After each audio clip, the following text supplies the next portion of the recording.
கோவை வழக்கில் சிரித்த ஐஜி ரம்யா பாரதி. செய்தியாளர் சந்திப்பில் நடந்தது என்ன? கோவை வழக்கில் சிரித்த ஐஜி ரம்யா பாரதி என்று செய்தி வெளியிட்ட ஊடகங்கள் உண்மையில் செய்தியாளர் சந்திப்பில் நடந்தது என்ன? பார்க்கலாம் இப்பதிவில். கோவை மாவட்டம் சூலூர் அருகே 10 வயது சிறுமி பாலியல் வன்கொடுமை செய்து கொலை செய்யப்பட்ட சம்பவம் அதிர்ச்சியை ஏற்படுத்தியுள்ளது. இதில் தொடர்புடைய 2 இளைஞர்களை போலீசார் கைது செய்தனர். இது தொடர்பாக கோவையில் செய்தியாளர்களிடம் பேசிய மேற்கு மண்டல ஐஜி ரம்யா பாரதி, இந்த வழக்கில் தொடர்பு உடைய 2 பேர் 24 மணி நேரத்தில் கைது செய்யப்பட்டனர் என்று கூறினார். இந்த செய்தியாளர் சந்திப்பின் போது சக காவல்துறை அதிகாரிகளுடன் சிரித்து பேசிக் கொண்டிருந்தார் என்று மேற்கு மண்டல ஐஜி ரம்யா பாரதி மீது விமர்சனங்கள் எழுந்து அவருக்கு எதிராக திரும்பியது. உண்மையில் நடந்தது. நேரலையில் ஐஜி ரம்யா பாரதி பேசும்போது இந்த ஆடியோ ஓகேவா என்று சொல்லி செய்திக்குறிப்பை வாசித்தார். தொடர்ந்து செய்தியாளர் சந்திப்பில் அவர் யாரிடமும் பேசி சிரிக்கவில்லை என்பது இந்த வீடியோவை பார்க்கும்போது உங்களுக்கு தெரியும். இல்ல நான் இது படிக்கிறதுக்கு முன்னாடி அப்படியே டைரக்டா படிக்க படிச்சிடலாம்.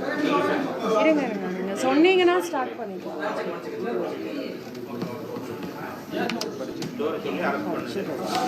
என்னோட இங்கிலீஷ் வெர்ஷனை கையில் வச்சுக்கிறீங்களா? லாஸ்டா படிச்சு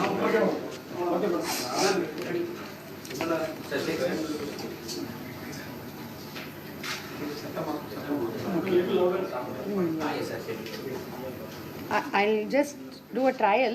Is it loud enough? Is this loud enough? This is loud enough. Okay. கடந்த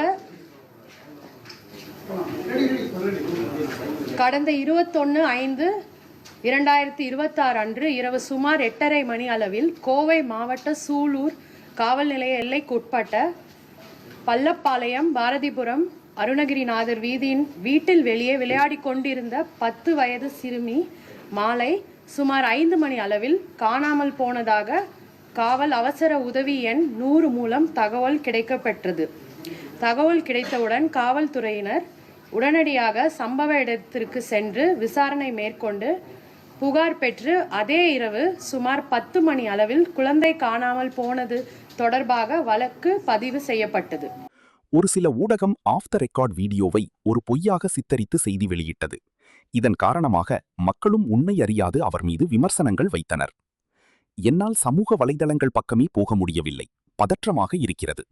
இல்லாத ஒன்றை இதுதான் நடந்தது என நம்ப வைப்பது, அதையே எல்லோரும் அப்படியே நம்புவது இந்த பயங்கரம். நான் வருத்தப்படுவதற்கு காரணம் இருக்கிறது. இங்கே எடுக்கிற சினிமா எல்லாம் மனித உறவுகளை பேசுவதுதான். இப்படி இருந்தால் யாரிடம் என்ன பேசுவது? சினிமாவில் எதை எப்படி சொல்வது? நடிகர் மணிகண்டன் பதிவு.